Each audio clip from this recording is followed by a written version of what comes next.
Shalom, saudara-saudara di dalam nama Tuhan. Saat ini saya ingin memberikan kesaksian tentang pengalaman yang saya baru saja alami tadi pagi. Alasan mengapa saya memberikan kesaksian ini, karena saya ingin menjadi pemberi kesaksian yang setia kepada Tuhan. Karena saya terlalu percaya setiap pengalaman, setiap karunia yang Tuhan berikan kepada kita, itu ada tujuannya. Setiap pertemuan kita dengan Tuhan, itu ada tujuannya. Yaitu untuk kemuliaan Tuhan dan untuk membangun tubuh Kristus. Saya ingin mengaku dosa dulu ya, tentang apa kekurangan saya, kesalahan saya akhir-akhir ini gitu. Seringkali Tuhan itu memberikan saya pengalaman-pengalaman supernatural, pengalaman-pengalaman rohani, dan juga yang patut untuk saya saksikan, atau Tuhan juga memberikan saya tugas-tugas begitu, perkataan-perkataan nubuatan atau pesan-pesan kepada umat Tuhan gitu ya. Tapi seringkali saya tunda-tunda karena ya maklum, saya ini ibu rumah tangga yang repot ya. Banyak pekerjaan di sini di rumah tangga, dan juga kadang-kadang saya tunda-tunda karena distraction ya. Seringkali perhatian saya tuh tertuju kepada hal-hal yang lain. Begitu, kita tunda, akhirnya saya tunda-tunda, aduh ntar dulu. Nah, lama-lama saya jadi lupa itu tanggal kapan terjadinya, kapan situasinya terjadi, begitu. Akhirnya ya saya jadi ragu-ragu untuk memberikan kesaksiannya. Nah, kali ini saya mau bertobat. Saya mau setia karena saya janji sama Tuhan. Oke Tuhan, saya akan lakukan. Tuhan kasih sesuatu yang baru buat saya. Saya mau belajar untuk setia. Memang setia, tapi saudara, ada satu hal yang saya tidak suka. Jadi kenapa saya sering tunda-tunda? Berada di depan kamera itu kan untuk sebagai perempuan itu kan nggak gampang ya. Karena apa? Ya kita mesti bersih-bersih dulu, mesti make upan dulu, begitu. Nah, saya paling tidak suka ini acara ritual make upan ini gitu loh teman-teman, karena saking sibuknya, aduh nggak ada waktu untuk beres-beres, nggak ada waktu untuk make upan gitu ya. Jadi itu yang membuat saya kadang-kadang tuh agak sedikit malas gitu loh, tunda-tunda. Nah, hari ini karena hari Minggu, jadi ya sudah sekali make up, 1 hari ke gereja gitu kan, mumpung masih ada rapi-rapi. Begitu, ya udah langsung aja deh saya beritahukan sekarang sebelum dihapus make upnya. Nah, kira-kira begitulah teman-teman yang menjadi kadang-kadang membuat saya tuh jadi malas gitu. Kadang-kadang untuk rekaman video kesaksian saya yang banyak banget gitu, soalnya kesaksian pengalaman dengan Tuhan. Kadang-kadang belum dicatat satu udah datang yang lain, belum dicatat yang satu lagi, belum sempat disaksikan udah datang yang lain. Jadi jadi lupa gitu loh apa yang terjadi, tanggal berapa begitu. Kadang-kadang tidak semua saya jurnal. Nah, sekarang tadi saya mau bertobat, mau setia untuk lakukan hal yang kecil-kecil dulu. Jadi ceritanya begini kesaksiannya. Nah, sekarang ini kan tanggal 13 April ya, waktu Amerika, hari Minggu. Nah, kemarin tadi malam itu tanggal 12 April 2025 itu adalah secara kalender orang Yahudi atau kalender mengikuti kalender bulan, karena untuk melakukan perayaan hari raya perayaan Tuhan, saya selalu mengikuti kalender Alkitab. Kalender Alkitab itu adalah kalender lunar, yaitu kalender bulan ya. Jadi bukan matahari. Nah, kalender yang kita pakai sehari-hari untuk bekerja atau dipakai oleh gereja ya, yang mainstream gereja begitu, itu adalah kalender Gregorian. Tapi sudah lama, sudah bertahun-tahun Tuhan mengajar saya untuk mengikuti pergerakan Tuhan, untuk mengenal kehendak Tuhan, dan untuk memiliki pengetahuan akan Tuhan dengan lebih baik. Saya harus mengikuti kalender yang dipakai Tuhan. Nah, kalender yang dipakai Tuhan itu adalah kalender bulan. Jadi bangsa Israel itu memakai kalender bulan, lunar kalender namanya, saudara-saudara ya. Saya sudah bicara banyak mengenai hal ini di dalam video-video pengajaran saya. Nah, kemarin tanggal 12 kita merayakan Seder Meal. Seder Meal itu adalah teman-teman, itu makan perjamuan yang dilakukan oleh orang Yahudi secara tradisi. Jadi pada zaman Tuhan Yesus juga merayakan perayaan Seder Meal pada hari Paskah. Tahun ini perayaan perjamuan Paskah itu adalah kemarin tanggal 12.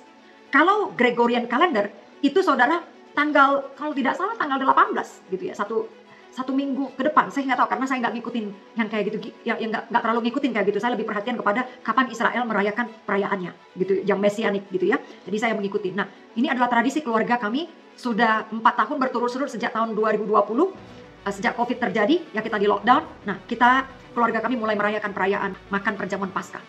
Waktu di Hawaii kita melakukan itu bersama dengan gereja mesianik, tapi kali ini kami melakukannya bersama dengan keluarga. Karena waktu di Alkitab Musa diperintahkan oleh Tuhan untuk memerintahkan setiap keluarga dan kepala rumah tangga harus memimpin makan perjamuan Paskah domba Allah pada saat Tuhan mengirimkan roh maut membunuh anak-anak Mesir.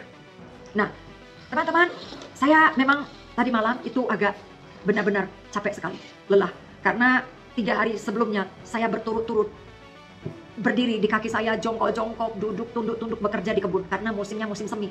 Jadi kebun-kebun mesti tanah-tanah mesti ditambah, mesti dirapiin, pindahin pohon-pohon ke tempat yang lain, pohon anggur ke tempat yang lain. Jadi banyak sekali pekerjaan. Jadi kalau dilihat ya, di dalam 1 tahun itu, tahun yang paling sibuk itu dalam hidup saya itu adalah musim semi gitu. Karena ini musim mangula, musim berkebun gitu ya. Jadi ada tuh 1 hari saya kerja di kaki saya itu berdiri selama di kebun itu kerja 12 jam. Non-stop loh teman-teman. Cuma makan aja ke rumah, lalu nyambung lagi. 12 jam. Nah hari berikutnya kalau tidak salah kerja lagi ada sekitar 4 jam lebih. Berikutnya lagi 3 hari. Nah kemarin juga saya kerja dari pagi mulai persiapan Paskah, belanja sana sini dan akhirnya masak pada hari itu. Puji Tuhan semuanya berjalan dengan baik. Calon mantu gitu ikut bersama dengan kita kali ini. Jadi kita ada 7 orang. Setelah itu pas lagi mereka cuci piring gitu ya, saya tidur duluan. Jam 11-an. Jam 11-an saya sudah tidur. Biasanya saya tidur tuh agak malaman. Tapi kali ini karena saya kelelahan saya tidur. Saya tidur lebih dahulu. Nah, saya bangun. Saya bangun jam 2:55 menit. Begitu. Terus saya lihat ke kiri kok lampu masih terang gitu di kamar saya. Dan suami saya belum tidur, rupanya dia masih kerja untuk ngurusin dia punya laporan pajak begitu, karena ini musim laporan pajak gitu ya. Nah habis itu sekitar sebelum jam 3-an, ya saya mungkin bangun tuh sekitar jam 2, bukan jam 5:05, jam 2:45-an kira-kira begitulah. Nah pokoknya suamiku itu masuk dan tidur sebelum jam 3-an pagi gitu ya. Gak lama setelah saya bangun dia masuk kamar, 5 menitan kemudian, dan akhirnya dia tidur. Tapi saya belum tidur, karena saya bangun gitu jam-jam segitu, saya merasa kok badan saya tuh agak sedikit anxious, ya. Jadi saya duduk begitu, saya mulai lihat apa perkembangan perang di Israel. Nah, saya tuh nggak suka nonton berita yang saya cuma tonton itu adalah tentang yang paling utama tiap hari yang saya lihat, sejauh mana peperangan di Israel saat ini. Jadi saya selalu mengikuti perkembangan peperangan di Israel, karena saya ada pesan, ada janji yang Tuhan berikan kepada saya tentang Israel. Makanya saya ada rasa sedikit sense of like awareness gitu untuk mengawasi dan melihat gitu apa perkembangan perang di Israel. Karena Tuhan janji waktu itu ya sebelum mereka resume masuk lagi ke medan peperangan ya, yang kedua kali setelah mereka berhenti sejenak, sebelum hal itu terjadi Tuhan bilang bahwa Tuhan akan membawa kembali para tawanan. Jadi Tuhan akan membawa kembali tawanan Israel kepada Israel. Begitu, dan Israel bersuka cita. Tuhan memberikan saya Mazmur 53 begitu. Nah, saya buka handphone saya dan saya lihat itu, lalu habis itu saya mulai rasa-rasa lelah begitu, saya baring, tapi kok pikiran saya tuh masih belum settle ya, masih tenang begitu. Masih jalan-jalan, ada lagu gitu ya, terngiang-ngiang di pikiran saya. Jadi saya agak merasa sedikit restless atau anxious begitu, badan saya apa mungkin kelelahan atau bagaimana. Begitu saya juga agak kurang mengerti kenapa begitu. Saya tidak biasa seperti itu. Akhirnya saya buka Alkitab, saya baca firman Tuhan di Wahyu 8 begitu. Nah, habis itu saya baring lagi gitu. Terus masih sibuk pikirannya. Saya bangun lagi. Begitu, teman duduk lagi. Nah, saya ambil Alkitab iPad saya. Di iPad saya itu saya biasa tulis itu tentang saya urutin gitu.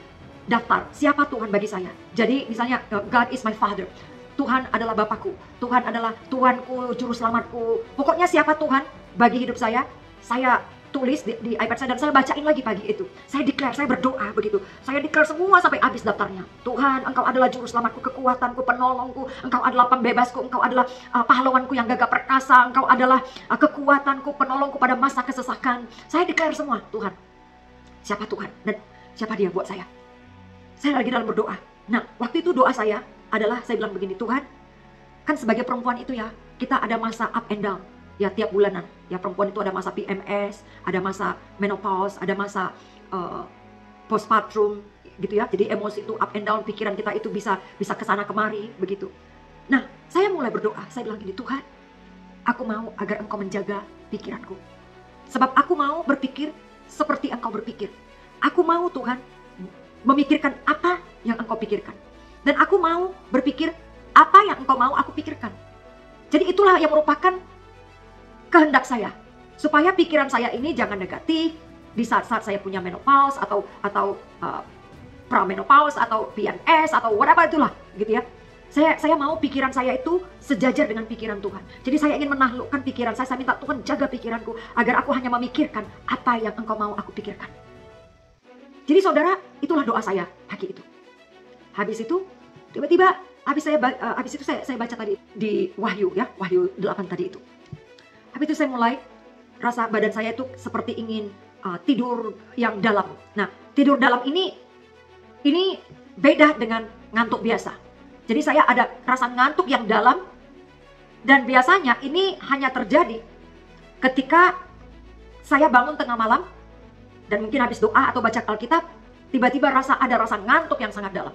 Nah, ini biasanya, jadi kalau teman-teman Bapak Ibu mengalami hal ini supaya mengerti, bisa membedakan antara perasaan ngantuk yang dalam dengan perasaan ngantuk biasa, mau tidur biasa.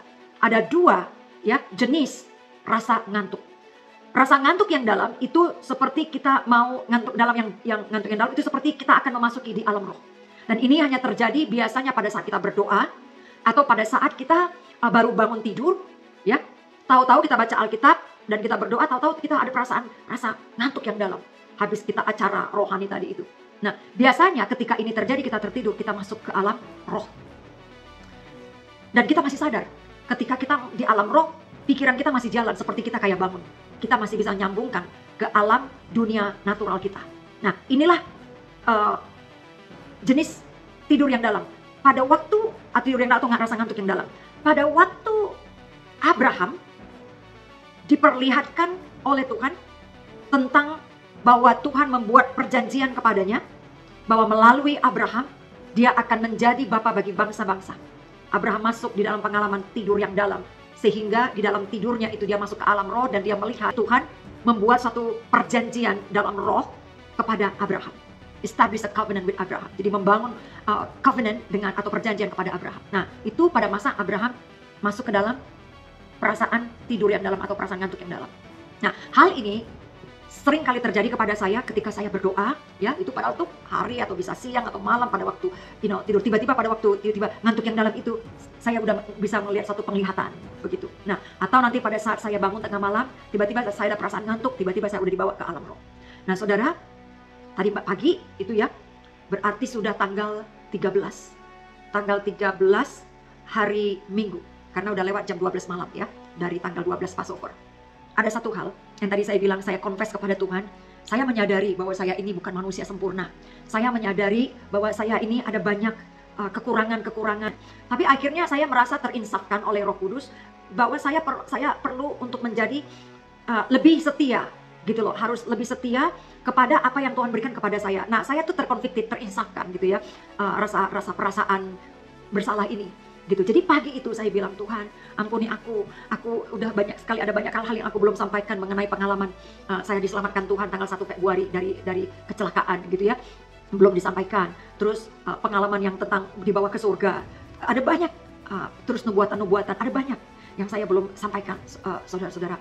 Jadi saya bilang sama Tuhan tadi pagi, Tuhan ampuni aku dan berikanlah aku kesempatan lagi Tuhan. Kau tahu hatiku tuh mau Tuhan, aku mau menjadi alatmu. Tuhan pulihkan aku, pulihkan panggilanku, pulihkan Tuhan sikap hatiku. Supaya aku tuh lebih setia lagi di dalam hal perkara-perkara yang Tuhan berikan kepadaku. Berikan aku kesempatan. Pada dasarnya saudara, tadi malam saya minta kesempatan kepada Tuhan. Nah, itulah akhirnya saya masuk ke dalam perasaan ngantuk yang dalam. Habis itu tiba-tiba saya lihat di sebelah kiri saya, gitu ya, di dalam vision ini, visi, begitu pertama visi dulu. Di dalam visi ini ada seorang perempuan, dia bawa kertasnya itu kayak panjang digulung begitu, teman-teman, ya digulung. Jadi kayak berupa kayak semacam apa kita bilang tuh mikrofon gitu ya, panjang gitu. Terus ujungnya mikrofonnya ini yang dari kertas terbuat dari kertas itu kayak bentuk bunga, gitu ya. Nah, terus dia bilang gini, saya pakai bahasa Inggris, jadi saya tidak ingat exactly persis apa sebenarnya yang dia bilang. Tapi saya bisa translatekan di dalam pikiran saya, di dalam bahasa saya kepada saudara-saudara supaya saudara bisa mengerti gitu ya. Kira-kira percakapan itu apa. Jadi dia bilang begini, kira-kiranya begitu. Dia meresponi apa doa saya pagi hari itu. Bahwa saya ini benar-benar harus setia, harus berusaha untuk press on gitu ya.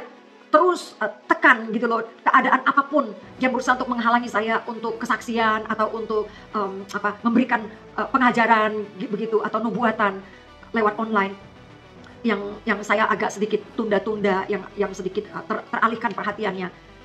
Jadi dia mengalamatkan kembali hal itu. Terus dia bilang begini, kalau kamu mesti setia dipakai Tuhan, kamu mesti setia untuk bersaksi, kamu mesti ya kira-kira begitulah, ditantang gitu loh teman-teman. Akhirnya ketika saya dengar itu, seperti perkataan-perkataan itu memberikan kekuatan kembali kepada saya. Jadi memberikan keyakinan bahwa Tuhan itu akan pakai saya kembali, akan rilis saya kembali, begitu. Dan saya harus setia dengan apa yang diberikan Tuhan. Nah berkali-kali di alam nyata, terakhir-terakhir ini, saya selalu bilang sama suami saya, mungkin pun itu juga buat saya juga. Saya bilang gini, Hani, Tuhan itu tidak terkesan dengan karunia-karunia kita. Dia itu tidak terkesan dengan kemampuan kita, pengetahuan kita. Kenapa dia tidak terkesan dengan semuanya itu, dengan apa yang kita miliki, dengan keahlian kita? Tuhan tidak terkesan dengan semuanya itu. Kenapa? Karena semua hal itu Tuhan yang memberikan. Itu dari dia. Tapi yang membuat hati terkesan, bahkan saya masih bicara mengenai hal itu tadi pagi on the way ke gereja. Saudara, persiapan mau ke gereja, saya dengan suami bincang-bincangnya itu, saya kembali mengatakan itu. Yang membuat Tuhan terkesan dengan kita itu adalah iman kita. Kesetiaan kita. Itu yang membuat Tuhan terkesan. Keberanian kita, encourage kita. Itu yang membuat Tuhan terkesan. Lihat itu perempuan yang 12 tahun, dia dirundung malang dengan pendarahan. Penderitaan pendarahan. Dia karena imannya asal kujama saja. Jubah Tuhan, ujung jubahnya, aku akan sembuh. Nah Tuhan terkesan. Lihat Yosua dan Kaleb. Tuhan terkesan dengan kegigihan mereka, iman mereka bertahan kepada janji Tuhan. Padahal mereka belum melihat tanah perjanjian. Bahkan mereka harus melewati dan berperang melawan raksasa-raksasa. Tetapi mereka bertahan untuk berpegang pada janji Tuhan memasuki tanah perjanjian. Tuhan terkesan. Itu sebabnya Tuhan pakai mereka. Tuhan terkesan dengan iman mereka, keberanian mereka, courage mereka. Tuhan terkesan dengan Gideon. Tuhan terkesan dengan keberanian dan iman daripada Daud. Tuhan terkesan dengan iman daripada seorang perwira Roma. Yang dia bilang, Tuhan, kalau kamu cuma ngomong satu kata aja, kamu gak perlu datang ke rumahku. Kamu ngomong aja, pasti hambaku sembuh. Tuhan terkesan. Jadi, saudara-saudara, sampai saya bilang, Ani, kamu tahu gak? Saya nyadari itu. Begitu. Ada banyak hamba-hamba Tuhan di Indonesia yang bisa melakukan apa yang saya lakukan. Tapi, kok Tuhan jauh-jauh bawa saya dari Amerika ke Indonesia untuk nyalakan obor. Ada banyak orang di Amerika, hamba-hamba Tuhan besar di Amerika, yang bisa datang pergi ke ibu kota negara di sini untuk berdoa. Tapi kok yang dia suruh seorang ibu, Hannah Hudson, yang menyalakan obor. Kenapa Tuhan gak pakai orang lain? Karena dia tahu kalau dia kasih ke Hannah itu hatinya, pasti dia pergi. Beralih lagi saudara, Tuhan tahu kemampuan kita. Tuhan tahu hati kita. Tuhan tahu keberanian kita. Apakah dia terkesan dengan karunia-karunia nubuat kita, karunia-karunia kita yang lain gitu? Dia gak terkesan. Jadi saya terlalu percaya Tuhan gak terkesan dengan nubuatan-nubuatan saya. Tuhan gak terkesan dengan kemampuan saya bernyanyi, kemampuan saya ya karunia-karunia apalah. Tapi dia terkesan dengan apa yang saya lakukan, dengan semua yang Tuhan berikan kepada saya. Karunia-Nya saya pakai gak? Mimpi-mimpi yang diberikan saya saksikan gak? Saya setia gak dengan itu? Makanya saya rasa terinsapkan, aduh saya belum sampaikan Tuhan. Makanya saya ada rasa guilty, ada rasa bersalah juga. Rasa bersalah bukan maksudnya condemnation gitu ya, tapi rasa, oh ya, itu Roh Kudus itu mengingatkan, hey, kamu sudah sampaikan mengenai hal ini gak? Kamu sudah bersaksi tentang ini gak? Karena apa? Apa gunanya semua kasih pengalaman-pengalaman itu dengan kita? Dia gak terkesan dengan pengalaman-pengalaman itu. Dia terkesan dengan apa yang kita lakukan dengan pengalaman itu. Gitu loh saudara. Nah, itu sebabnya saya mau memberikan kesaksian ini. Karena saya mau bertobat. Saya mau menjadi hamba Tuhan yang setia di dalam perkara-perkara yang kecil. Tidak ada yang lain. Karena saya terlalu percaya. Segala sesuatu yang Tuhan berikan dalam hidup saya, pengalaman yang dia berikan kepada saya, pengalaman-pengalaman rohani, itu bukan untuk saya pribadi. Itu adalah untuk kemuliaan nama Dia. Untuk memuliakan Tuhan. Untuk mengajar, untuk kerajaannya. Jadi saya harus setia dengan semuanya itu. Jadi saudara, itulah doa saya pagi ini. Nah, saya percaya perempuan yang saya lihat di dalam mimpi itu, mungkin dia ini adalah utusan Tuhan atau malaikat Tuhan. Yang akhirnya malaikat penjaga saya, gitu ya saudara. Saya terlalu percaya, kalau kita perempuan, nggak tahu ya ini benar atau tidak. Ini karena seringkali saya ngelihat perempuan di dalam mimpi saya. Jadi saya terlalu percaya di dalam kerajaan Allah, yang malaikat-malaikat gitu ya, ada figur-figur wanita, malaikat wanita yang Tuhan berikan untuk kita. Begitu, kalau kita wanita, ya, saya terlalu percaya itu. Saudara-saudara, tahu benar atau enggak, ya hanya Tuhan yang tahu. Tapi ini keyakinan saya aja, karena saya sering lihat wanita di dalam mimpi-mimpi saya. Nah, begitu perempuan itu bicara lewat tadi itu mikrofon dari kertasnya dia yang berbunga itu, saudara, yang ada warna-warni, begitu, dan dia kembali lagi menguatkan saya karena perkataan-perkataan ada banyak sekali apa yang dia katakan. Jadi perkataannya itu adalah perkataan encouragement, ya, yang menguatkan, kata-kata yang menguatkan, kata-kata yang membangkitkan saya kembali. Nah, setelah itu saya kuat di alam roh ini, tiba-tiba, saudara, saya itu masuk ke dalam alam roh. Tiba-tiba saya ada di dalam rumah seseorang. Ini pengalaman yang kedua dalam hidup saya berada di dalam rumah seseorang.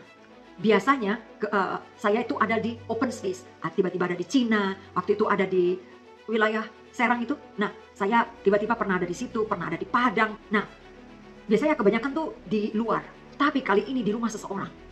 Begitu. Ini pengalaman kedua kali seumur hidup saya. Dulu waktu saya berada tiba-tiba ada di rumah seseorang, orang-orang lagi tidur.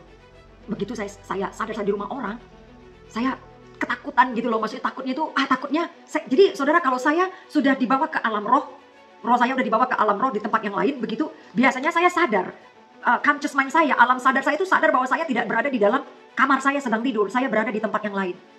Itulah yang membedakan antara tidur biasa dengan roh kita sedang berada di tempat yang lain, walaupun tubuh kita berada di dalam posisi tidur di rumah, begitu. Jadi kita itu akan sadar kalau kita itu sedang tidak berada di tempat tidur kita di mana kita tidur sebelumnya. Nah, saya cerita hal ini untuk memberikan kayak sedikit pengetahuan kepada teman-teman yang sering mengalami ini, supaya saudara bisa mengerti sedikit, begitu ya.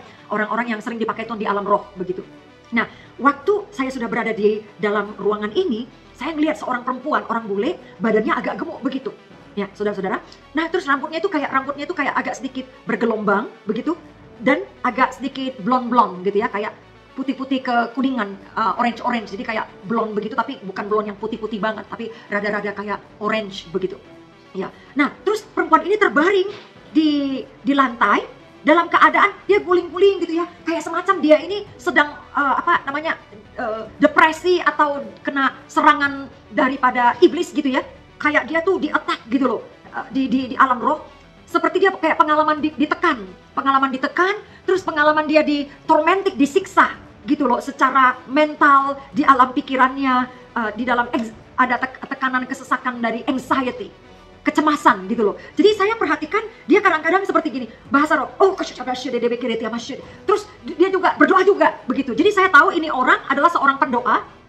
Terus dia ini bukan orang yang sama sekali tidak tahu Tuhan, tidak, dia seorang pelayan Tuhan, seorang pendoa syafaat juga. Tapi dia sedang mengalami serangan daripada si iblis. Dan dia diserang secara emosi, mentalnya, depresi, fisiknya juga. Jadi fisiknya itu seperti kayak ngalamin kayak restless gitu ya, kayak rasa tidak dia rasa kecapean yang sangat gitu loh, kayak anxiety, kecemasan. Tubuhnya lagi nggak enak. Jadi tiba-tiba dia akan bahasa roh begitu, untuk berdoa, untuk melawan. Jadi dia kayak semacam ngalamin kayak serangan si iblis begitu loh di dalam tubuhnya gitu, saudara-saudara. Nah, waktu saya lihat dia seperti itu, nah saya kan tahu saya ini sudah di alam roh. Saya ini tubuhnya itu udah cuma tubuh roh, karena saya tahu saya tidur di tempat tidur saya, tapi sekarang saya berada di rumahnya dia. Jadi di dalam pikiran saya, di dalam alam roh itu dia pasti tidak akan melihat saya karena saya ini sudah roh. Nah, jadi saya berdoa buat dia gitu, ada rasa seperti kayak roh saya itu rasa kasihan, rasa terbeban, rasa mau bantu dan tolong dia untuk membebaskan dia untuk berdoa. Jadi saya pelayanan berdoa buat dia di alam roh ini. Dan saya dekatkan tangan saya kepada dia karena di dalam pikiran saya berpikir dia itu pasti nggak ngelihat saya. Dia itu pasti nggak ngerasa kayak kita lagi cuma roh orang mati, kan saudara, kita sering dengar ya orang mati. Dia udah ngelihat tubuhnya dan dia berusaha untuk bicara sama orang yang di sekitarnya, tapi orang-orang di sekitarnya tidak bisa dengar. Dia berusaha untuk pegang-pegang tapi orang lain nggak bisa rasa pegangannya. Nah, di dalam alam roh ini Saya berpikir seperti itu, dia pasti. Jadi saya merasa seolah saya bebas untuk pegang dia. Jadi saya bilang begini, dalam nama Tuhan Yesus, aku melepaskan kesembuhan atas engkau. Aku melepaskan berkat atas engkau. Aku melepaskan pembebasan kepada engkau. Jadi saya melepaskan, saudara, pembebasan, kelepasan, pemulihan. Saya perkatakan kepada ibu ini, perempuan ini, saudara. Nah, waktu saya mau pegang dia, saya berpikir dia tidak akan merasakan jamahan saya. Tapi dia bisa rasa. Jadi setiap kali saya pegang tubuh dia seperti kayak mengalami jamahan saya tersentak. Langsung dia matanya membelalak begitu, saudara. Kayak ngeliat orang mati gitu loh. Dia ngelihat ke arah saya karena kepalanya itu terlengok gitu sama saya. Jadi waktu dari samping gitu ya, kira-kira begini loh. Dia langsung begini. Matanya tuh langsung ngeliat ke saya. Seperti seolah dia ngeliat saya. Tapi saya masih berpikir dia gak bisa ngeliat saya. Tapi setiap kali saya sentuh dia, saya berdoa, dia langsung bahasa roh. Dan dia langsung lihat mata saya, ke saya. Terus dia membelalak. Seperti kayak dia ngeliat sesuatu. Gitu loh, saudara. Kayak gitu. Dia kayak melihat matanya tuh gak kedip. Langsung membelalak begitu. Lalu dia bahasa roh lagi. Terus saya pegang lagi tubuhnya. Dia tersentak lagi gitu loh, saudara. Jadi kayak semacam ada kayak listrik gitu loh di dalam tangan saya. Yang membuat dia tuh tersentak-sentak. Jadi dia bisa rasa. Sampai matanya tuh mengarah ke saya. Tapi saya berpikir seolah kayak saya punya kebebasan aja gitu. Seenak saya gitu loh. Dia pasti gak ngelihat saya begitu. Tapi dia berpikir, tapi dia responnya seperti itu, saudara-saudara. Nah, bahkan saya bisa ngelihat tubuh dia itu kan jasmani. Nah, saya ini berada di alam roh karena tubuh saya kan di tempat tidur saya. Saya yang masuk ke rumahnya dia, begitu. Jadi, dengan mata saya di alam roh ini saya bisa melihat perbedaan antara realm saya, alam saya dengan alam dia. Itu kayak ada glitch. Saudara tahu kan kayak di kalau kita lagi Zoom, ya kan? Lalu backgroundnya itu virtual. Ya kan? Nah, itu kan kadang-kadang kita bisa melihat gitu perbandingan antara tubuh natural kita, gambar daripada tubuh natural kita dengan virtual background kita. Itu kan suka ada glitch gitu ya, teman-teman ya, Bapak Ibu. Nah, saya ngelihat dengan mata kepala saya di dalam alam roh ini ada glitch gitu, kayak begitu glitchnya. Yang membedakan antara alam saya dengan alam dia. Nah, seperti itu. Habis itu, saudara, saya doakan lagi terus. Saya doakan, kalau nggak salah, saya 3 kali tuh sentuh dia punya badan. Saya berdoa, saya lepaskan kesembuhan, saya perkatakan blessing gitu kepada dia. God bless you, God heal you, God, pakai bahasa Inggris ya, saya doakan God heal you, I release life upon you. Kayak saya menguatkan dia, gitu loh, saudara-saudara. Nah, setelah itu lama-lama perempuan ini, dia tenang, dia kuat, dia menjadi kayak tenang begitu. Habis itu tiba-tiba badan saya tiba-tiba kayak ngalamin kayak mundur gitu, kayak ngelayang begitu. Habis itu saya bisa melihat segala sesuatu di sekitar ruangan itu. Ya, itu rumahnya, saya lihat pajangannya, saya lihat ada kursi, ya kayak di rumah begitu, saya jelas ngelihatnya begitu. Jadi di dalam mimpi ini saya udah kayak semacam kayak nggak kaget lagi. Kalau dulu saya masih kaget pertama kali dibawa ke alam roh, dibawa ke tempat-tempat yang lain. Saya minta pulang begitu, saya takut gitu ya, nggak keluar gitu loh. Kan saudara pernah nonton film-film itu kan, mereka masuk ke tahun berapa, tahun yang future, tahun back in the back gitu ya, mundur tahunnya begitu. Saya pernah dibawa soalnya ke tahunnya Gideon, masa Gideon gitu teman-teman, ke zaman masa lalu begitu. Dan saya juga ada rasa kayak, tapi waktu masa dibawa ke Gideon saya nggak rasa kayak takut kayak dibawa ke tempat yang lain, kayak yang waktu di Serang, waktu dibawa ke Padang, apalagi waktu di Serang itu teman-teman saya ngeliat tsunami gitu ya. Saya minta pulang, saya bawa lagi kembali saya waktu di Cina, waktu di rumah orang, saya minta, oh Tuhan tolong kembalikan saya, saya tutup mata saya supaya kembali ke tubuh saya begitu kan, dengan sekejenak kelipan mata begitu. Saya masih ada rasa takut gitu teman-teman, takutnya kejebak di alam yang saya tidak, bukan alam alam present gitu ya, alam saya yang sebenarnya gitu loh. Nah, tapi tadi malam itu teman-teman, karena saya sudah sering mengalami hal-hal yang supernatural dan mulai ngerti tujuannya apa begitu ya, bahwa tujuannya itu adalah kita ini masih bisa dipakai Tuhan dan melayani jiwa-jiwa walaupun kita dalam keadaan tidur ya, di dalam alam jasmani kita. Jadi kita memasuki alam supernatural Tuhan, alam the impossible-nya Tuhan. Alam yang bagi manusia itu tidak mungkin, tapi kita masuk ke dalam alam yang possible-nya Tuhan. Karena alamnya Tuhan itu adalah alam roh. Nah, saudara, saya mulai terbiasa dan saya mulai tahu tujuannya kenapa kita dibawa seperti ini. Jadi tubuh saya tuh udah mulai latihan.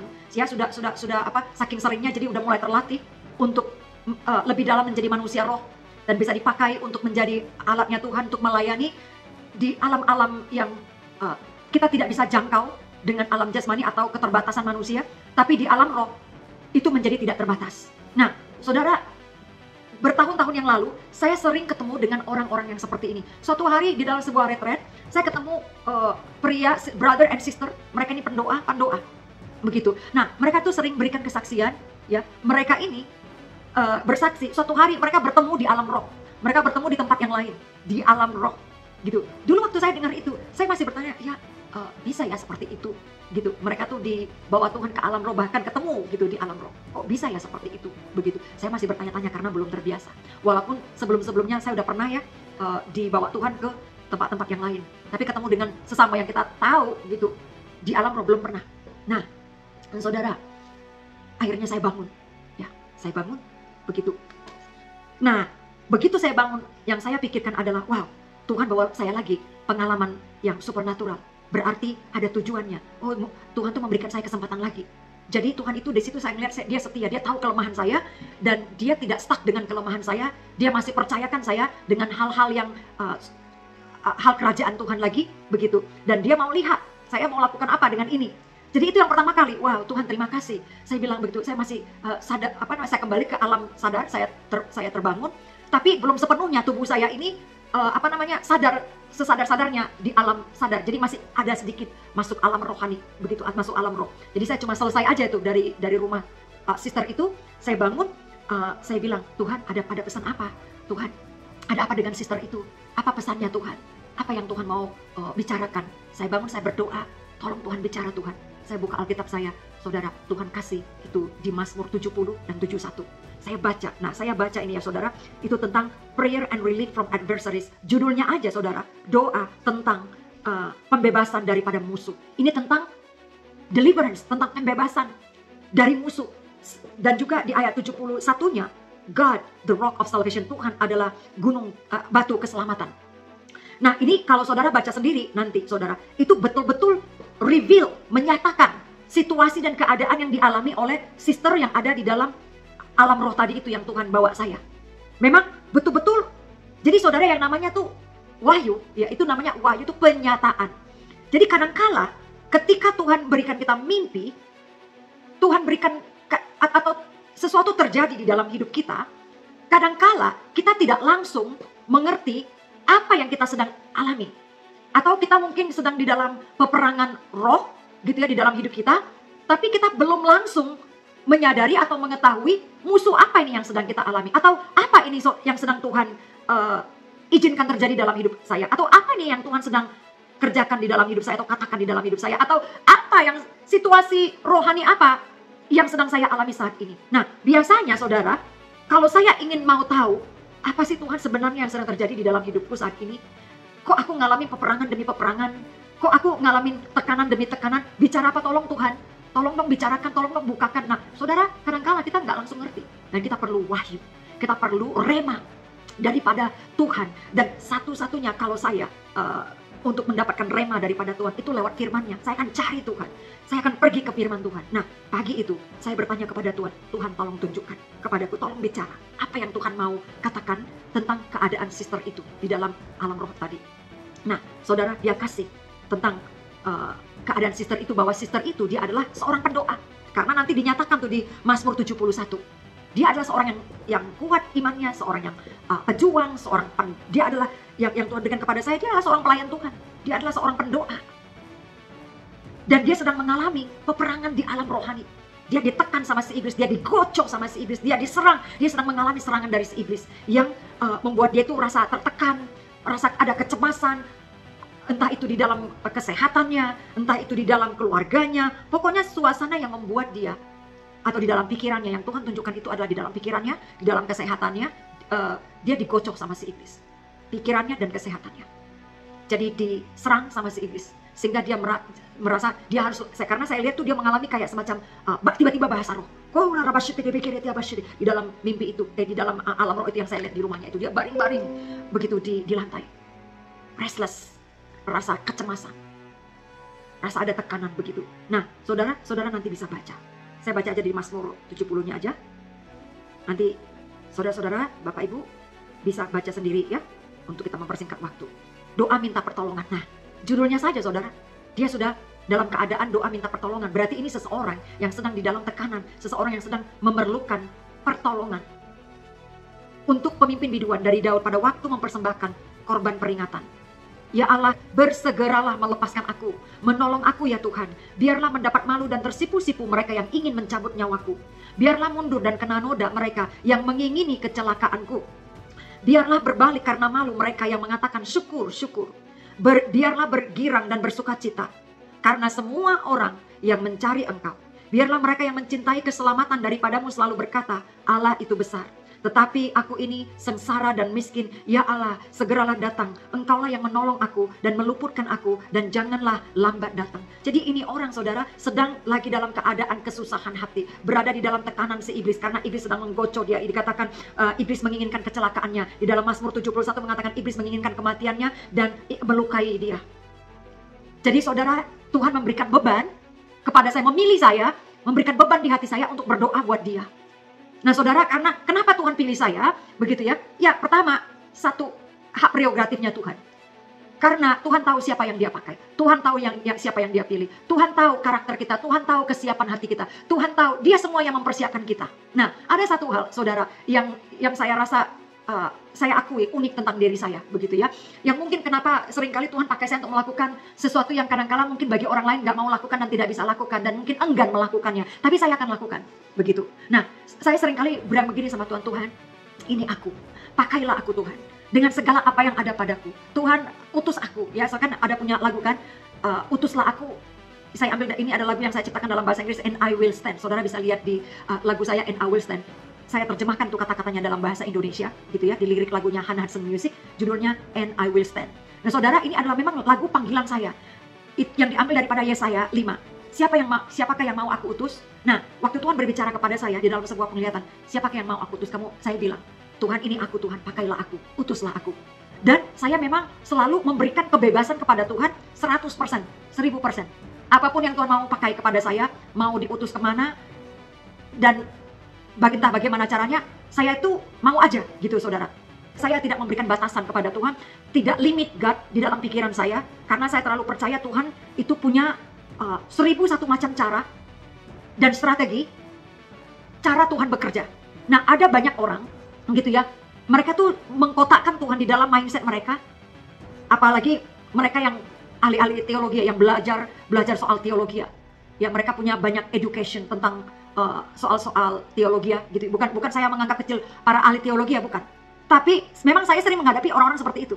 Jadi karena mereka sudah belajar banyak tentang teologi ya, mereka mulai punya frame atau mindset bahwa Tuhan hanya bekerja seperti yang mereka pikir. Hanya seperti apa yang mereka tahu, apa yang mereka mengerti. Tapi mereka tidak memberikan Tuhan kebebasan untuk Tuhan secara penuh menyatakan diri kepada mereka bagaimana Tuhan bekerja. Nah ini berbeda. Nah kalau saya saudara berpikir Tuhan itu terlalu besar untuk masuk di dalam otak kita yang kecil ini. Saya terlalu percaya akan kebesaran Tuhan, bahwa dia itu sungguh besar, punya 1000 bahkan 1.000.000 lebih cara untuk Tuhan bekerja. Bagaimana Tuhan bisa melakukan pekerjaannya di dalam hidup anak-anak Tuhan kepada dunia. Ya, nah saya bilang sama Tuhan, Tuhan pakai aku dengan cara apapun, entah bagaimanapun. Ini aku Tuhan, utus aku. Jadi saya ada rasa kayak haus setiap kali saya lihat ada orang pengalaman yang saya tidak alami, yang belum pernah alami. Saya bilang, Tuhan aku juga mau dong. Kalau Tuhan bisa pakai orang tua, aku juga mau Tuhan. Nah ini yang membuat saya pernah mengalami pengalaman dibawa ke surga. Karena saya dengar kesaksian orang berbicara dengan orang kudus di Alkitab gitu ya saudara. Dia punya pengalaman di bawah Tuhan. Waktu saya dengar itu, saya bilang sama Tuhan, aku juga mau dong. Aku cuma kayaknya di alam tahta terus. Tapi kan surga itu besar Tuhan. Kan Tuhan punya banyak mansion di surga. Bawa dong aku jalan-jalan ke tempat yang lain juga. Nah karena saya rindu, karena saya mau, sekarang saya pengen tahu gitu Pak. Karena saya ada rasa haus terus. Ya seperti anak kecil. Kalau anak kecil 2 tahunan gitu, setahunan ya saudara, saudara perhatikan. Kalau saudara anak kecil setahun 2 tahun tuh biarin bebas gitu jalan di rumah. Pasti mereka bongkar-bongkar tuh lemari-lemari ya. Dibuka-buka sama mereka. Karena mereka ada rasa ingin tahu yang besar. Nah itu sebabnya Tuhan bilang kita ini sebagai anak-anak Tuhan, kita harus punya iman seperti anak kecil, rasa haus, rasa ingin tahu, bongkar semua apa yang Tuhan bisa, apa yang Tuhan ada di kerajaannya. Nah, karena Tuhan punya banyak, 1.001 juta rahasia surga yang perlu kita belajar dan tahu. Ini adalah kunci untuk kita bisa mengalami pengalaman bersama dengan Tuhan. Tuhan itu bukan jasmani, saudara-saudara. Tuhan itu sekarang ini karena dia sudah bangkit. Dia sudah mati, dia sudah bangkit ya dari antara orang mati. Jadi tubuhnya itu adalah tubuh rohani, alam roh. Di dalam kitab Yohanes dikatakan Tuhan itu adalah roh. Barang siapa menyembah Tuhan harus menyembah Tuhan di dalam roh dan kebenaran. Apa itu kebenaran? Yaitu siapa Tuhan di alam roh. Itu adalah kebenaran. Jadi saudara, kita harus keluar dari kotak mindset kita untuk kita bisa mengetahui Tuhan kepada kepenuhannya. Jangan batasin Tuhan.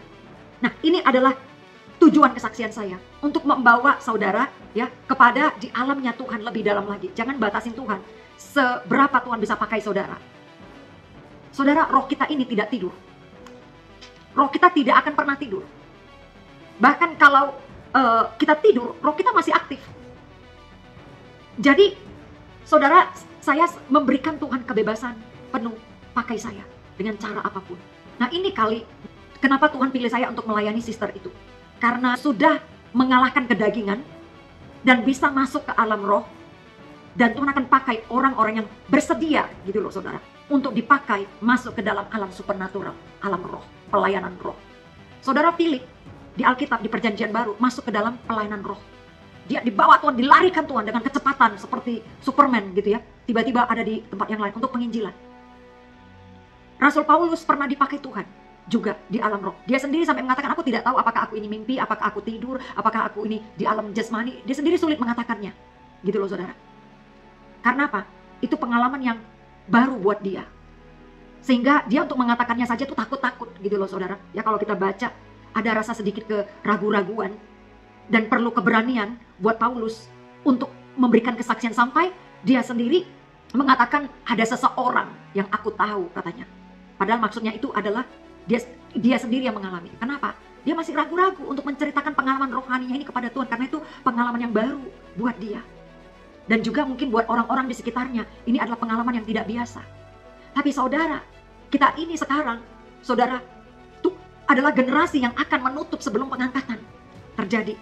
Jadi pengalaman supernatural itu dibandingkan dengan masa-masa Paulus di zaman dahulu. Generasi kita ini adalah mestinya generasi yang paling rohani, paling supernatural di zaman Paulus. Itu adalah pengalaman masih kesaksian yang masih singkat gitu loh saudara. 100 tahunan, belum ada 100 tahun waktu Paulus mengalami pengalaman ini. Jadi artinya belum banyak gitu loh saudara pengalaman the supernatural daripada pengalaman kebangkitan daripada Tuhan Yesus. Tapi saudara, mulai dari sejak Paulus sampai ke kita, pengetahuan increase, pengalaman dengan Tuhan juga increase. Kita ini adalah mestinya adalah pengalaman di zaman pengalaman pengetahuan kepada kepenuhan Kristus. Jadi kita harus terbiasa dengan pengalaman-pengalaman supernatural dan alam roh. Nah, saudara, itulah yang saya dapat Tuhan reveal kepada saya tentang si keadaan sister ini. Dia perlu doa, dia perlu orang mendoakannya. Nah, biasanya tidak mudah seorang pemimpin doa atau seorang pendoa untuk membuka kepada sesama saudara di dalam Kristus tentang keadaan rohani mereka.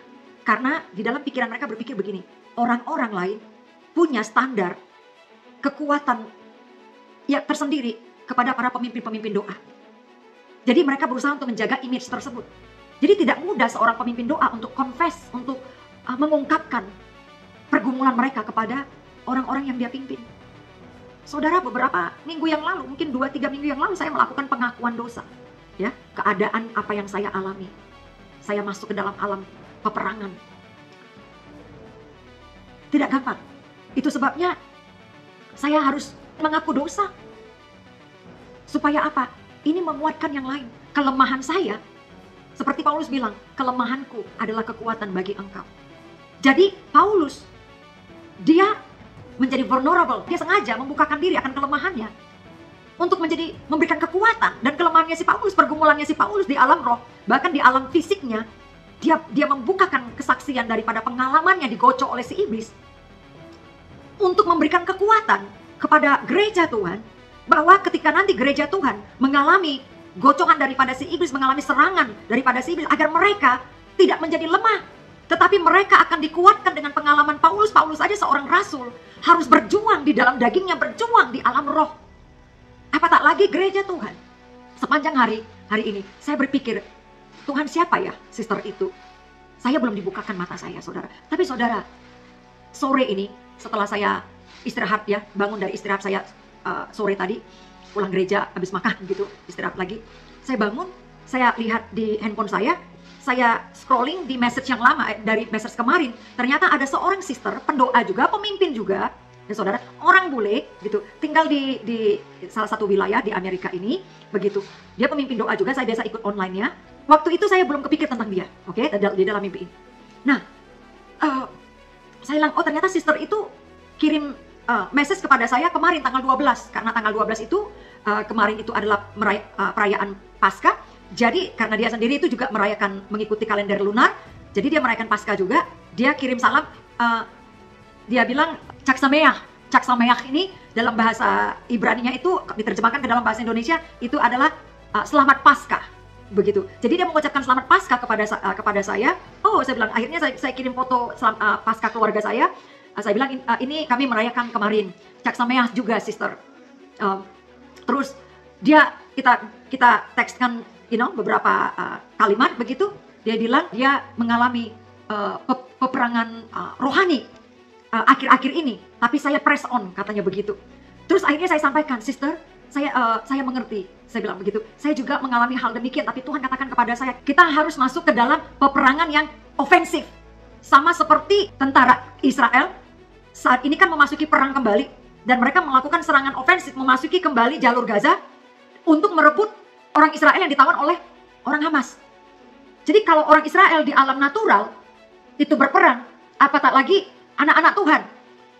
Bahkan justru apa yang kita lihat di alam jasmani, yang terjadi di bangsa Israel adalah merupakan gambaran daripada apa yang sedang dialami anak-anak Tuhan di alam roh. Saya terlalu percaya sekali saudara-saudara dengan segenap tubuh jiwa dan pikiran saya bahwa saat ini gereja Tuhan, banyak anak-anak Tuhan di seluruh dunia sedang mengalami peperangan yang sengit dalam hidup mereka. Jadi, saudara, saya sempat membicarakan hal ini ya di dalam teks kepada saudara tadi itu. Udah selesai gitu ya. Roh Kudus bilang, oke, apakah kamu akan bersaksi? Apakah kamu akan menceritakan pengalamanmu itu? Saya bilang, oke Tuhan, aku akan siap-siap. Jadi saya, saudara, makan malam dulu, lalu saya mulai siap-siap. Nah, waktu saya menuju ke kamar saya, menuju persiapan, tiba-tiba Roh Kudus membukakan kembali, mengingatkan kembali wajah sister yang saya lihat di alam roh itu. Tiba-tiba Tuhan ingatkan, ya gitu, Roh Kudus ingatkan begitu, kok wajahnya mirip sister yang ada di state itu, gitu loh. Aku lihat badan-badannya juga, oh iya, rambutnya iya juga. Dan dia juga seorang pendoa, karena saya ingat waktu dia bahasa roh itu, kok mirip seperti bahasa sister yang di state tertentu itu. Begitu. Nah, terus juga dia juga bilang, berbicara soal, oh saya sedang berperang di dalam hidup saya. Kok sama ya, seperti apa yang dinyatakan Tuhan di Mazmur 70 dan 71. Jadi Tuhan mengatakan, orang yang kamu lihat itu, adalah sister itu. Tapi lagi menguji apakah yang saya pikirkan itu adalah dari Roh Kudus, ya tadi ditunjukkan wajahnya dia, ataukah itu pikiran saya saja, atau memang Tuhan nyatakan sesuatu. Jadi saya lagi menguji, setelah saya kirim nanti video ini, kalau dia bicara sesuatu kepada saya tentang apa yang saya sampaikan, oh berarti dia. Gitu loh kira-kira, saudara-saudara. Oke, nah jadi setelah saya bangun, saya baca Mazmur 70, habis baca firman Tuhan itu, saya tidur lagi. Nah, waktu saya tidur lagi, masuk lagi di alam roh. Jadi lanjut gitu loh, teman-teman. Saya tahu waktu saya masih bangun sementara itu, saya lihat jam, karena saya mau tahu, oke, karena ada jam-jam tertentu di mana Roh Kudus bawa kita di jam-jam tertentu untuk berdoa begitu. Nah, itu jam 4.55. Jadi saya tahu jam 4.55 saya masih dalam keadaan di alam roh begitu loh. Ada pesan-pesan Tuhan. Nah, saya tidur lagi, tiba-tiba saya nyambung lagi masuk ke alam roh. Saya ada di Hawaii. Nah, di Hawaii ini saya ketemu dengan mantan pendeta saya, perempuan, yang dulu waktu di Hawaii kami ikut di gereja mereka. Begitu. Suaminya sudah meninggal dan beliau, istri pendeta saya ini menikah lagi. Baru-baru ini. Nah, saya berada di gerejanya dia bersama dengan perempuan-perempuan yang lain. Jadi kayak semacam ada kayak woman conference gitu loh. Ya, ibu-ibu, bapak-bapak sekalian semuanya. Jadi saya khotbah ceritanya di gerejanya dia, tapi yang saya khotbahkan itu berhubungan dengan apa yang saya alami sebelumnya di dalam malam itu juga, atau pagi kemarin itu, yaitu saya menceritakan, memberikan kesaksian pengalaman saya tentang masuk ke alam roh di rumahnya sister itu dan berdoa buat dia. Jadi saya berkhotbah seperti orang native speaker gitu loh saudara ya. Native speaker itu seperti orang-orang Amerika bicara. Bahasanya itu sempurna. Begitu. Terus grammar-grammarnya itu sempurna. Saya ini kan bukan bahasa pembicara bahasa Inggris yang lancar gitu ya. Saya ini bukan pembicara bahasa Inggris yang formal atau yang profesional. Begitu. Saya nggak pernah ke sekolah bahasa Inggris. Saya nggak pernah ke sekolah formal education untuk bahasa Inggris yang baik. Saya cuma bisa bahasa Inggris dari percakapan sehari-hari dan baca firman Tuhan. Dan berdoa dalam bahasa Inggris. Jadi by doing it, dengan melakukannya. Jadi saudara, seringkali ketika saya bicara, kata-kata saya itu nggak sempurna. Kata-kata saya itu, grammarnya itu masih banyak yang salah-salah. Tapi di dalam alam roh ini, ketika saya khotbah kepada orang-orang itu, perempuan-perempuan itu, saya khotbahnya itu wow, powerful, on fire. Seperti pendeta saya di gereja, saudara yang saat ini saya pergi, gitu hadiri. Kayak seperti orang Amerika khotbah. Gitu, sempurna, kata-katanya powerful gitu, karena pendeta saya itu seorang pembicara yang powerful ya, Pastor Amy, begitu. Dia orang boleh kalau dia bicara, aduh saya tuh kayaknya tuh pengen kata-kata itu dari mulut dia saya telan semua, begitu ke roh saya. Karena dia bicara itu dengan penuh passion, penuh powerful gitu loh. Nah, saya senang sekali kalau dia yang khotbah. Jadi saya ngomong tuh kayak dia gitu loh. Itulah yang saya alami tadi pagi. Dan habis dari khotbah di gereja itu, nggak tahu, kayaknya saya ada masuk pengalaman yang lain lagi. Jadi ada mungkin kayaknya 3 kali pengalaman, cuma yang terakhir saya nggak bisa ingat lagi begitu. Saking banyaknya gitu kali ya. Kadang-kadang kan kita baca, kita lihat baca di alam roh, tapi begitu bangun lupa sudah apa yang dibaca. Seringkali begitu yang terjadi. Tapi yang saya ingat ini adalah 2 yang mentok sekali dalam otak saya, yaitu pengalaman masuk ke dalam rumah sister tadi dan melihat dia dan berdoa buat dia.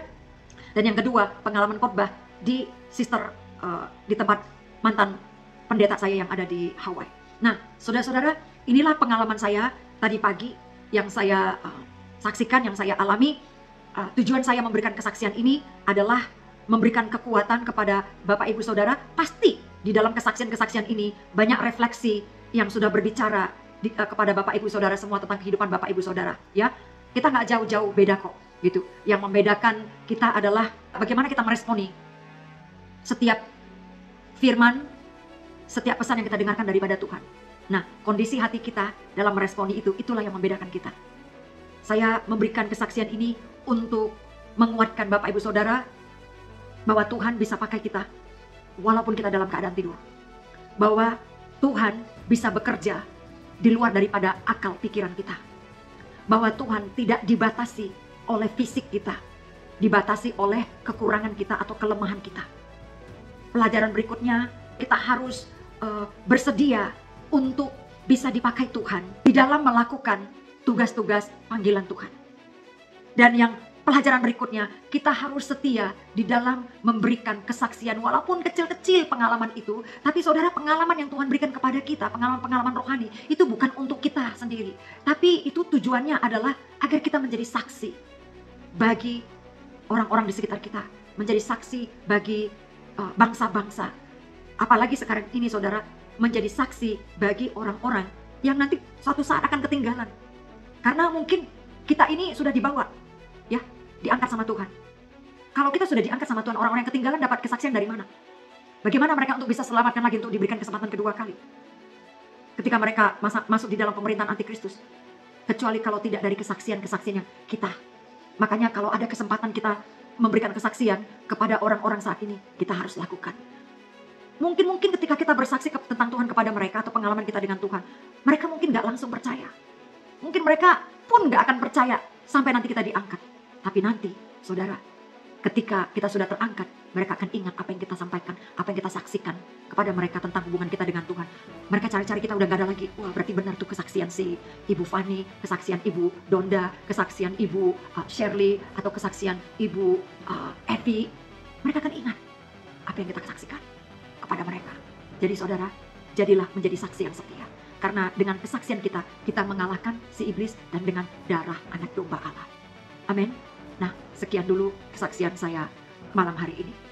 Kiranya kesaksian ini boleh menjadi berkat bagi Bapak Ibu semuanya. Saya ingin berdoa buat Bapak Ibu Saudara, ya. Mari kita berdoa. Bapa, di dalam nama Tuhan Yesus, terima kasih Bapa untuk kebaikan-Mu. Terima kasih untuk kesempatan demi kesempatan yang Kau berikan kepada kami. Kami banyak mengalami kegagalan, kekurangan di dalam hidup kami sebagai hamba-hamba-Mu. Kadang-kala kami banyak menunda-nunda tugas-tugas kami. Kami banyak Tuhan Yesus perhatian kami itu teralihkan dengan hal-hal yang lain. Sehingga kami melupakan apa yang harus kami lakukan yang Tuhan sudah perintahkan. Tugas-tugas yang sudah Tuhan tugaskan kepada kami seringkali kami tunda-tunda. Tapi Tuhan, kami mau bertobat pada saat ini. Dan kami terlalu percaya karena Engkau akan mengampuni kami dan memberikan dan masih akan memberikan kami kesempatan lagi untuk bertobat, untuk belajar lagi, belajar taat, belajar setia. Kau tahu bahwa kami adalah daging. Kau tahu kelemahan kami Tuhan. Dan kiranya kasih karunia yang daripada Tuhan, kemurahan yang daripada Tuhan, kebaikan yang daripada Tuhan, kesabaran yang daripada Tuhan, anugerah yang daripada Tuhan, pengampunan yang daripada Tuhan, Engkau curahkan bagi kami.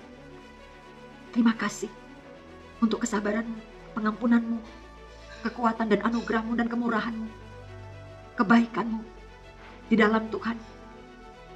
Tuhan, pimpinlah hidup kami di dalam jalan-jalan-Mu, agar kami menjadi hamba-hamba-Mu yang setia. Agar kami Tuhan didapati berkenan, tidak bercacat celah ketika Engkau datang menjemput kami. Dan maupun ketika Engkau mengangkat kami, memanggil kami masuk di dalam perjamuan kawin anak domba Allah. Terima kasih Bapa. Bapa, hamba-Mu mau berdoa buat anak-anak-Mu saat ini Tuhan, yang mengalami pengalaman-pengalaman yang sama seperti hamba. Mereka banyak mengalami kegagalan, mungkin menunda-nunda, mungkin teralihkan perhatian mereka. Tuhan, Engkau memberikan mereka kesempatan demi kesempatan, kedua kali Tuhan, untuk mereka memulai lagi baru bersama dengan Engkau. Hari ini, saat ini, Tuhan pertajam pendengaran mereka, pertajam Tuhan Yesus penglihatan mereka. Bapa, berikan mereka kekuatan yang baru untuk mengalami pengalaman-pengalaman yang supernatural bersama dengan Engkau. Dan Tuhan, supaya mereka boleh setia memberikan pengalaman-pengalaman rohani itu sebagai satu kesaksian, alat kesaksian untuk meninggikan Engkau. Dan untuk Bapa memberitakan kerajaan Allah. Terima kasih. Mereka yang saat ini sakit sudah disembuhkan. Mereka yang lemah berkata, aku kuat. Di dalam nama Tuhan Yesus. Terima kasih Bapa. Aku melepaskan pemulihan kalau mereka berada di dalam tekanan iblis, berada di dalam serangan si iblis. Aku perkatakan pembebasan, aku perkatakan kekuatan, aku perkatakan kemerdekaan dari serangan-serangan si iblis, dari tawanan-tawanan si iblis dalam hidup mereka. Di dalam nama Tuhan Yesus Kristus, aku perkatakan pemulihan, kesembuhan atas hidup mereka, atas jiwa mereka, roh mereka, pikiran mereka. Di dalam nama Tuhan Yesus Kristus, aku tawan pikiran mereka dan menaklukkannya kepada kuasa Roh Kudus-Mu Tuhan, agar mereka berpikir seperti yang Tuhan pikirkan, agar mereka Tuhan Yesus memikirkan apa yang Tuhan mau mereka pikirkan, agar pikiran mereka sejalan dengan pikiran-Mu Bapa.